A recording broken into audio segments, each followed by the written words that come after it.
عزت اور ذلت، یہ دو ایسے لفظ ہیں نا جو ہماری زندگی کے ہر فیصلے پر گہرا اثر ڈالتے ہیں۔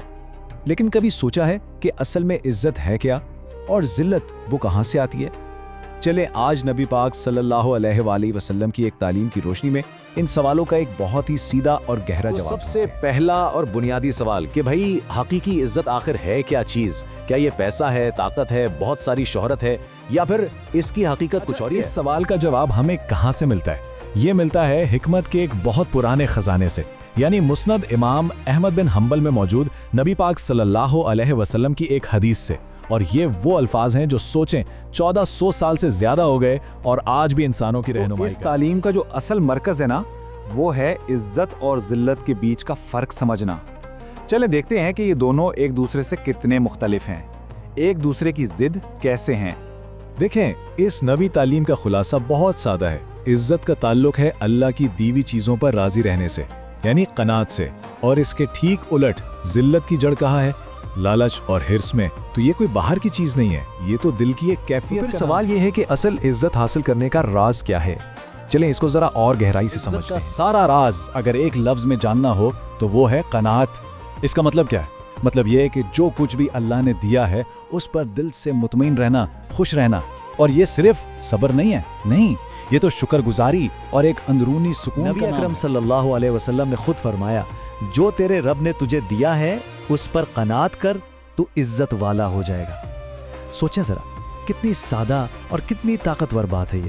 مطلب عزت کا راستہ بالکل صاف ہے، جو مل گیا اس پر راضی ہو۔ اچھا، اب ذرا سکے کا دوسرا رخ بھی دیکھ لیتے ہیں۔ اگر قناعت سے عزت ملتی ہے تو پھر ذلت کی وجہ کیا بنتی ہے؟ ذلت کی سب سے بڑی وجہ ہے لالچ۔ یہ ایک ایسی خواہش ہے جو کبھی ختم ہی نہیں ہوتی اور انسان کو ہر وقت بے چین رکھتی ہے۔ اور چاہیے اور چاہیے، یہ ایک ایسی بھوک ہے جو کبھی مٹتی نہیں اور آخرکار انسان کو دوسروں کی نظروں میں گرا دیتی ہے۔ اور اسی تعلیم کا جو دوسرا حصہ ہے نا، وہ ایک صاف وارننگ ہے۔ حضور صلی اللہ علیہ وسلم نے فرمایا، کبھی لالچ نہ کرنا ورنہ ذلیل ہو جاؤ گے۔ یہاں کوئی اگر مگر کی گنجائش ہی نہیں ہے۔ لالچ کا نتیجہ سیدھا سیدھا ذلت ہے۔ یہ ایک ایسا عمل ہے جو انسان کی ساری عزت، سارا وقار ختم کر حدیث میں اس دیتا ہے۔ بات کو اور بھی کھول کر بتایا گیا ہے کہ ذلت صرف لالچ تک نہیں رکتی، اس کی جڑیں تو ہرس، ہوس اور لالچ ان تینوں میں پھیلی ہوئی ہیں۔ یوں سمجھیں کہ یہ سب ایک ہی درخت کی شاخیں ہیں، اور ان کا انجام کیا ہے؟ بے سکونی۔ تو پھر اس ساری بات چیت سے، اس پوری تعلیم سے ہمیں اپنی زندگی کے لیے کیا عملی سبق ملتا ہے؟ تعلیم ہمیں زندگی کے دو بالکل صاف راستے دکھاتی ہے۔ پہلا راستہ ہے قناعت کا، اس کی منزل کیا ہے؟ عزت اور سکون۔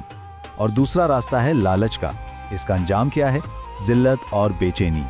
اب انتخاب ہمارے اپنے۔ اور آخر میں ایک سوال جو سوچنے پر مجبور کرتا ہے، آج کی اس دنیا میں جہاں ہر طرف بس زیادہ سے زیادہ حاصل کرنے کی دوڑ لگی ہوئی ہے، وہاں حقیقی قناعت کیسے ممکن ہے؟